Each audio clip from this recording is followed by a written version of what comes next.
On the way to the pool, we are behind schedule. Suppose we can just start assuming that's always going to be the case. Pool closes at 4:30. I wanted to be there at 3. I want to be in the water at the latest at 3:30. The swim is 49 minutes planned, and we know they always end up taking like 10 minutes more. I actually ended up looking and doing the math, and they're just not calculated at all whatsoever. If using the time listed as how long it should take, even adding that up, is still longer than what's listed in the gross total time. So there's a sort of glitch there in the programming to make you think it's going to go longer. Even if you hit every single metric and rested the amount of time it says to rest, you're not going to hit the 30 minutes or the 36 minutes or however long it is. So, it says 49 minutes.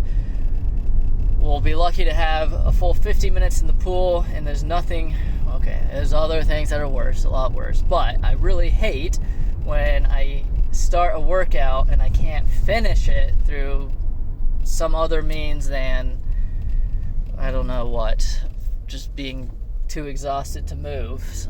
So in this case, especially something that's outside of my control to a certain extent. Obviously, you should have got going sooner and gotten out the door quicker. So it's ultimately my fault, of course, but still hate that feeling if I don't get to finish it in its entirety.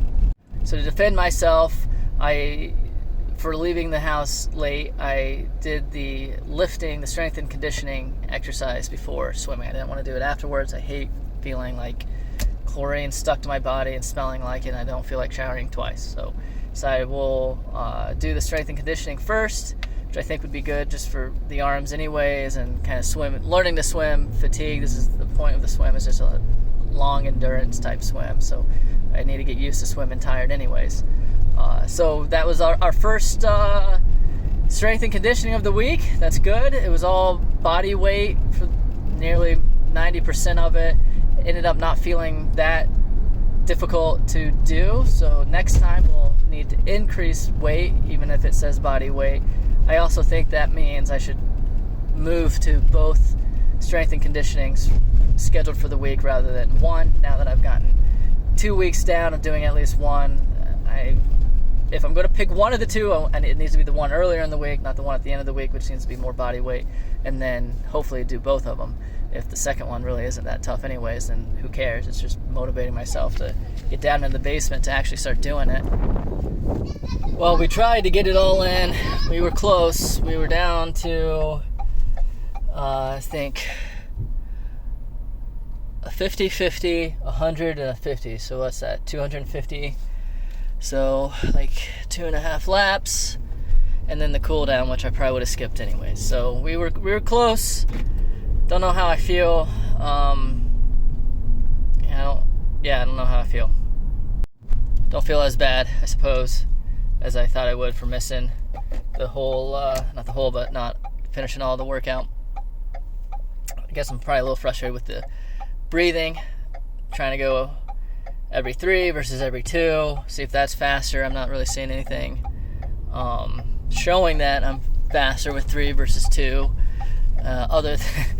but I certainly feel a lot worse doing the 3, so it's my lungs just feel a lot like I'm suffocating underwater, not breathing as much. So I don't know, we're gonna probably just keep screwing around with that.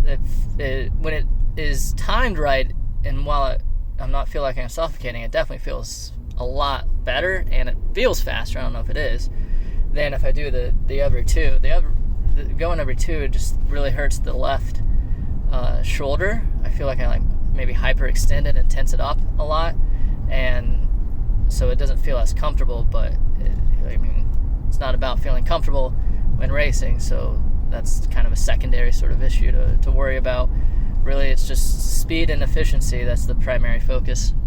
I don't know if anyone has any tips for goggles leaking water, but that whole time it's like, why even put them on? I was basically, my eyes, it's probably worse because the water would flop around in the goggles and hit my eyelashes and my eyes, and that just hurt so bad. Not so bad, but it hurt. It's irritating. And I think if I didn't even have at least the water wouldn't be sloshing around, hitting me in the eyeball if I just took them off altogether. So maybe I'll do that next time. But if anyone has any tips for how to put goggles on, I'd appreciate it. I've tried it kind of loose, tight, super tight, where they rest on my cheeks versus my eyes. I've pushed them in to suck out my eyeballs, to make a vacuum. Any sort of tips I'd appreciate, because I don't know, at this point I'm just going to throw them away and I guess buy another pair. Maybe that's what you're supposed to do. Maybe they just go bad after so long.